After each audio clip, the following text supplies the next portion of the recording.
Gorillaland. It's a story of a number of foreigners who find themselves together in the jungle and captured by a Congolese warlord and his band of child soldiers.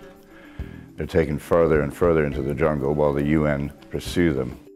I had spent 20 years working in the Congo jungle, so I worked in particular on the issue of coltan and trying to protect gorillas in the Congo. I'd heard about characters, I'd heard about various different people in warlords or in the UN, different corrupt officials. There was always stories about characters who were real.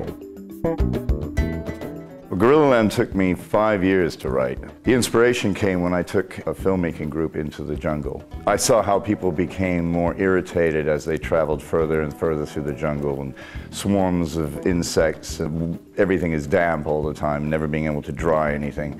And the irritation that came out of that was an inspiration for the book. I thought, the jungle itself is a character. It's going to put added pressure on a difficult situation.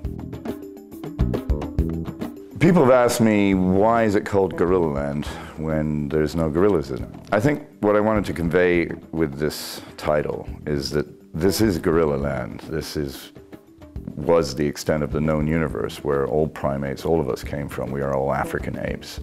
But the humans have invaded it and destroyed the original inhabitants. They've been hunted out, they've been sold into the bushmeat market. We're looking at a conservation disaster. And so the point of the book is there are no gorillas in Gorillaland because there just aren't enough to spare.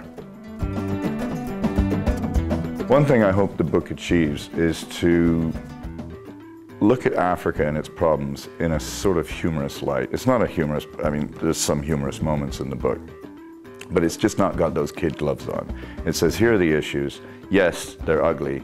Yes, they're bloody, but if we look at them from all different sides, we might be able to solve these problems.